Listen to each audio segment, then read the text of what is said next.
इस वक्त मैं छत्तीसगढ़ के बीजापुर डिस्ट्रिक्ट में और बीजापुर डिस्ट्रिक्ट में आप मेरे पीछे देख सकते हैं कि जो भीड़ है, ये जो बच्चे आप देख रहे हैं, ये बच्चे ज़्यादातर नक्सल प्रभावित क्षेत्र से आए हुए हैं और इसके साथ साथ जो बच्चे हैं वो दूर दराज के गांव से आए हुए हैं और इस वक्त प्रैक्टिस कर रहे हैं तरह तरह के जो गेम्स की, जिनका प्रतिनिधित्व हम ओलंपिक्स में करते हैं। तो नमस्कार, मैं हूँ पूनम मसीह, आप देख रहे हैं जनचौक और हम लोग इस टाइम जो है वो उन बच्चों से बातचीत करेंगे कि कैसे उनका जीवन एक नॉर्मल गांव से, जहां उनके माता पिता सिर्फ जंगलों पर डिपेंड है, मतलब जंगल से जो आ रही है, महुआ हो गया, तेंदुपत्ता हो गया, शीशम हो गया, जो बाकी की चीज़ें उनसे उनकी जीविका चलते, वहां से लेके यहाँ तक का सफ़र कैसा है। कुछ बच्चे ऐसे भी हैं इनमें जो नेशनल लेवल तक खेल कर, कुछ बच्चियाँ लड़कियाँ हैं जो नेशनल लेवल तक खेल कर, उनका संघर्ष क्या है, कैसे यहाँ तक पहुँचे, उनसे ही जानेंगे। ये वो बच्चियां हैं जो फिलहाल नेशनल तक खेल कराएंगे। इनका जीवन संघर्ष बहुत बड़ा रहा। सलवा जुडूम जो छत्तीसगढ़ का बहुत बड़ा एक संघर्ष लंबे टाइम तक चला था, उनसे पीड़ित है इनके परिवार। तो इन बच्चियों से बातचीत करेंगे, इनके संघर्ष के बारे में जानेंगे कि एक वो दौर था सलवा जुडूम का, आज ये दौर है कि बच्चे शहर आके तीरंदाजी, जिसके आर्चरी जिसे हिंदी में तीरंदाजी कहते हैं, और अपने ट्रेडिशनल हथियार से निकल कर आज यहाँ तक पहुंची है। बाबू, क्या नाम है आपका बेटा? मेरा नाम ललिता मुर्मू है। आपका? मेरा नाम है सासनी गोटे। कितने साल हो गए आप लोगों को खेलते हुए? 6 साल और आपको? 1 साल हुआ मैम। कैसे पहुंची आप यहाँ पर और आपके पेरेंट्स क्या करते हैं? मेरी मम्मी किसान है, सिर्फ मम्मी गांव पे रहती है और महुआ टोरा और पत्ता तोड़कर पैसा जमा कर इकट्ठा कर कर हमारे ऊंचे भविष्य के लिए पैसा लगाती है, जो कि हम इस ऊंचे स्तर पर चल सके। अच्छा, और कितना आप जब आई थी यहाँ पर 6 साल पहले, जब सीखा आपने, तो क्या सोच के आई थी? लगा था कि यहाँ तक पहुँच जाएँगे, नेशनल खेलने चले जाएँगे? मैम पहले ऐसी छोटा-मोटा खेल खेलते थे और उसमें बहुत इंटरेस्ट था। हमको नहीं पता था कि स्पोर्ट्स अकेडमी खुलने वाला था। सिर्फ़ हम सुने और सुनकर स्पोर्ट्स अकेडमी में इतने 10 गेम हैं, तो वहाँ कहीं मतलब कोई से भी गेम पर पार्टिसिपेट कर सकते हैं। कहने पर हम आए और स्पोर्ट्स अकेडमी में मिनी स्टेडियम में वहाँ गए, जाकर सरलों से मुलाकात हुई।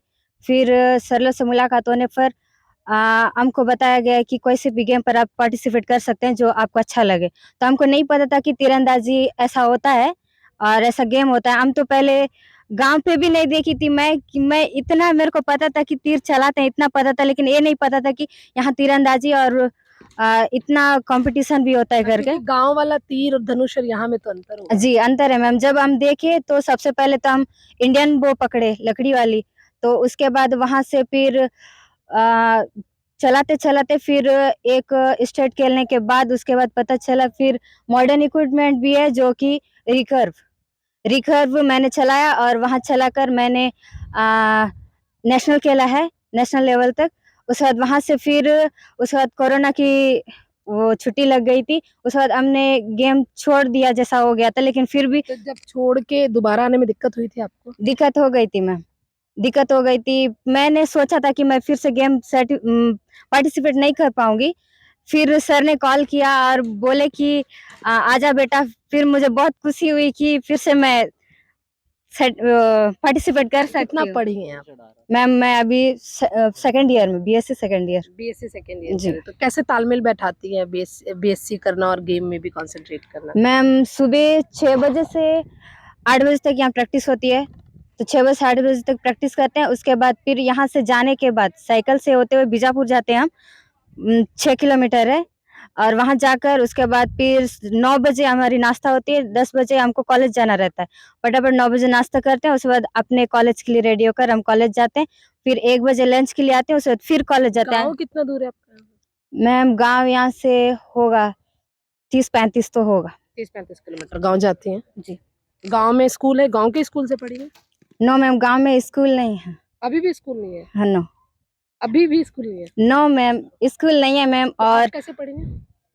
आज छोटे समय छोटी थी मैं और भैया को जिद की मेरे को स्कूल जाना है, तो मुझे ले जाकर परसगढ़ में ले जाकर डाल दिए। वहीं से पहली से 5वीं तक पढ़ी। मेरे को इतना भी नहीं पता था कि बीजापुर भी है। और फिर वहाँ से मेरी दीदी ने मुझे उठाकर बीजापुर लेके आई और मैं सोची थी 5वीं के बाद मैं नहीं पढ़ पाऊँगी। फिर मुझे सर ने कस्तूरबा बीजापुर कस्तूरबा में जॉइन करवाया। फिर वहाँ से 6वीं से 8वीं तक वहाँ पढ़ी। फिर वहाँ वहाँ से होकर फिर 9वीं से अभी सेकंड ईयर कर रही हूँ यहाँ एकेडमी बीजापुर एकेडमी में रहकर। बीजेपी अकेडमी में रहकर। जी अच्छा, एक और चीज़ भी है, आपका जो घर है, आपने कहा आपकी मम्मी नहीं, आपके पापा नहीं है, आपकी मम्मी है, तो फाइनेंशियली बहुत दिक्कत होती होगी आपको जब शुरू किया था? जी मैम, बहुत दिक्कत हुई मैम। और कब आपने नेशनल खेला? 21। 2021 में जी। खेलने के लिए गए थे। अच्छा, आपका भी गाँव इनके गाँव के पास ही है? नहीं मैम, मेरा इधर ही है, पिदा कौड़े पल से। से। क्या करते हैं आपके घर वाले?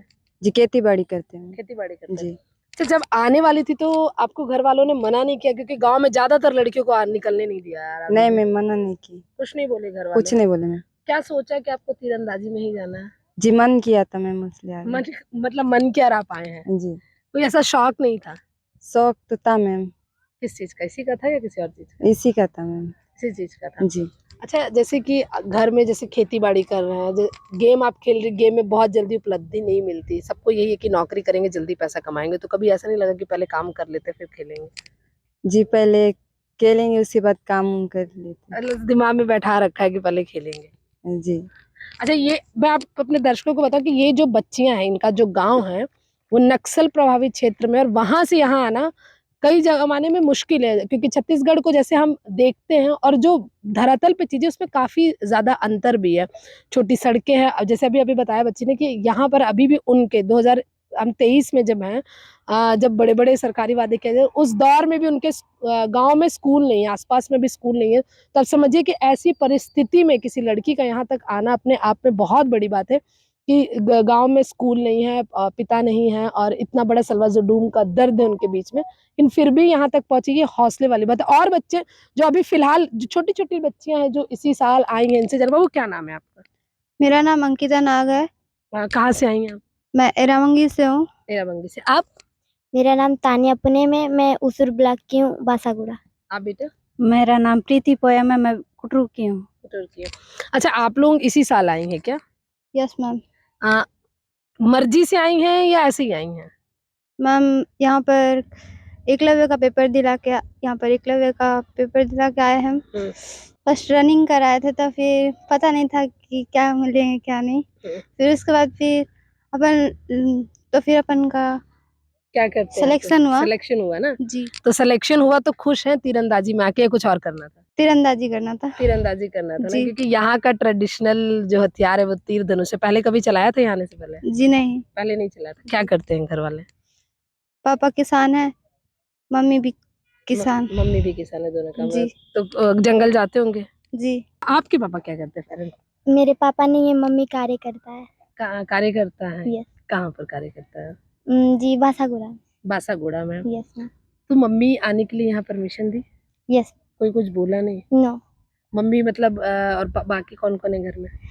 मम्मी है, मेरे चाचा लोग हैं। भाई बहन नहीं है? बहन है। बहन है। शौक है इसका, आर्चरी का, तीर धनुष का, या ऐसे ही आ गए बस? जी मैम, मेरे को पहले पता नहीं था कि आर्चरी क्या होता है। अरे वाह। फिर? तो फिर सर लोग आए थे यहाँ पर, एथलेटिक और आर्चरी वाले, तो फिर फर्स्ट रनिंग करवाए। फिर मुझे आर्चरी नाम सुन के अच्छा लगा, तो फिर मैं आर्चरी में आ गई। आर्चरी में आ गए। यस। ओलंपिक नाम सुना है? ओलंपिक है। जाने का मन है? आपका घर कहाँ पर है? जी मेरा घर कुटरू में है। कितने दिन से खेल रही हैं आप? मैं 3 साल। 3 पहले बैडमिंटन में थी, बाद में रनिंग करने पाती थी तो तिरंदाजी में आई। रनिंग नहीं करने पाती, तो कोई प्रॉब्लम थी क्या? जी नहीं। अच्छा, क्या करते हैं घर वाले? जी, मम्मी किसान है, पापा नहीं है। पिता नहीं है आपके? जी। तो मम्मी यहाँ भेजने के लिए राजी हो गई थी? जी, मम्मी से तो नहीं पूछे, घर में किसी से नहीं पूछे, बस अनाथ आश्रम में थी तो वहीं से सर लोग भेज दिए। अच्छा, आप अनाथ आश्रम में रहती हैं? जी। घर में और कौन कौन है? 5 भैया हैं, मम्मी है। तो घर वाले आते, घर जाती हैं आप? जी। घर जाती हैं। जी। मम्मी से पूछा नहीं था यहाँ पर आई हैं? मम्मी ने बाद में मना तो नहीं किया? नहीं मना किया है? जी नहीं। तो ये बच्चियों का हौसला है कि यहाँ लगभग 6 बच्चों से हमने बात की, उनके 3 के पिता नहीं हैं, और एक बच्ची तो अनाथ आश्रम से भी आई है। ये बड़ी बात है कि उन्हें भेजा गया, और उनके हौसले छोटी जगहों पे जहाँ देखा जाता है कि बहुत मुश्किल होता है महिलाओं का आगे में, ऐसे में यहाँ इतनी दूर तक आना अपने आप में बड़ी बात है। अच्छा, इन बच्चों के जो कोच है उनसे बात करेंगे कि उनको, सर जो यहाँ बच्चियाँ आई हैं ज़्यादातर, जैसे इनके पेरेंट्स भी, एक बच्ची के 3 बच्चियों के पिता नहीं हैं, और इमोशनली भी बच्चे कमज़ोर लग रही हैं, तो कैसे डील करना पड़ता है आप लोगों को ऐसे? मैम डील करने के बाद मैं ऐसा बोलूँगा कि जैसे कि मैं कोच हूँ एज अ यहाँ पे जो बीजापुर स्पोर्ट्स एकेडमी जो शुरू हुई है और अभी फ़िलहाल इसे खेलो इंडिया लघु केंद्र तीरंदाजी का घोषित किया गया है। तो बच्चों का ये को यहाँ पे ला के हम लोग एकेडमी के थ्रू जितना भी मोटिवेशन होता है उनको सारा चीज़ बताते हैं कि आप कैसे एक गांव के प्लेटफॉर्म से आप इंटरनेशनल लेवल तक पहुंच सकते हैं। तो इस तरह से उन लोगों को कुछ ऑडियो विजुअल बताकर उन लोगों को तैयार करते हैं कि टूर्नामेंट्स वगैरह में ले जाते हैं। सर कितना प्रॉब्लम है, मतलब एक जो बच्चे एकदम ट्रेडिशनल वे से आए और यहाँ आकर फिर एक धनुष को पकड़ने से, एक बच्ची ने बताया कि मैं पहले आई तो मैं वही धनुष पकड़ रही थी जो लकड़ी वाला था, ऐसे में प्रैक्टिस कराने में जी, इस मैम थोड़ा-सा हम लोगों को समझाना पड़ता है हम लोगों को कि अब जैसे कि ये सब बच्चे बताते हैं कि हम लोग अंदर गाँव से हैं। अंदर गाँव से आते हैं, उन लोग को टूर्नामेंट्स के बारे में धनुष बाण के बारे में पता है कि, लेकिन उनको ये पता है कि उसमें शिकार करते हैं। लेकिन उसको एज़ अ टूर्नामेंट में खेलना है तो उसके लिए हम लोगों को तो तैयार करना पड़ता है। तो उसके लिए लगभग 2-3 महीने का प्रोसेस है, जिससे उन लोग धनुष पकड़ना सीखें। कि उनको ये भी समझाना पड़ता है कि ये वेपन नहीं है। ये इसमें आपको सिर्फ़ पॉइंट्स में लगाना है और किसी को मारना-वारना नहीं है।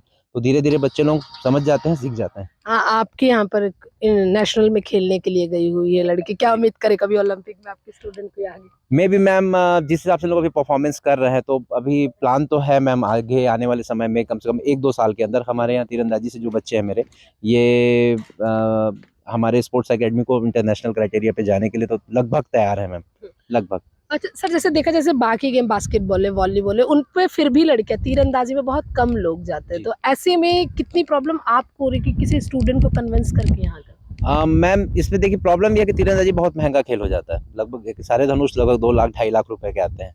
तो इसके लिए हम लोगों को, जैसा मैंने आपको बोला कि हमको स्पोर्ट्स एकेडमी जैसा प्लेटफ़ॉर्म मिल जाता है, तो इसमें ये बेनिफिट हो जाता है हम लोग को कि गवर्नमेंट हम लोग को अलाउ कर देती है, मतलब ये सब सामान दिलवा देती है। ये सब दिलवाने के बाद हम बच्चों को दे देते हैं, बच्चे उसको चलाते हैं, चलाने के बाद उनका आगे परफ़ॉर्मेंस अच्छा हो जाता है। सर एक ना आखिरी सवाल है, जैसे हम बहुत सारे जैसे गेम्स में रहते हैं तो गवर्नमेंट सेक्टर की जॉब में भी सुविधा मिलती है, तो क्या आर्चरी वाले बच्चों को? बिल्कुल मैम, 100%। इंडियन आर्मी, आईटीबीपी मतलब फ़ोर्स लाइन हो गया, पेट्रोलियम हो गया, एक भी बच्चा अगर नेशनल मेडल भी मार दे रहा है तो स्टेट गवर्नमेंट उन लोग को उत्कृष्ट खिलाड़ी घोषित करती है। तो इन लोगों के लिए बहुत अच्छा प्लेटफ़ॉर्म है मैम। जी। तो शुक्रिया सर। तो ये थे हमारे साथ बच्चे, आदिवासी बच्चे खासकर, जो बहुत अंदर के गांव से आए हुए हैं और सपना लेकर आए तीरंदाजी को लेकर, जो इनका ट्रेडिशनल तीर धनुष से या प्रोफेशनल तीर धनुष में आए हैं ताकि देश का नाम रोशन कर सके, छत्तीसगढ़ का नाम रोशन कर पाएँ और अपने आदिवासी कल्चर को आगे बढ़ा पाएँ। तो बीजापुर से मैं पूनम मसीह, जनचौक के लिए।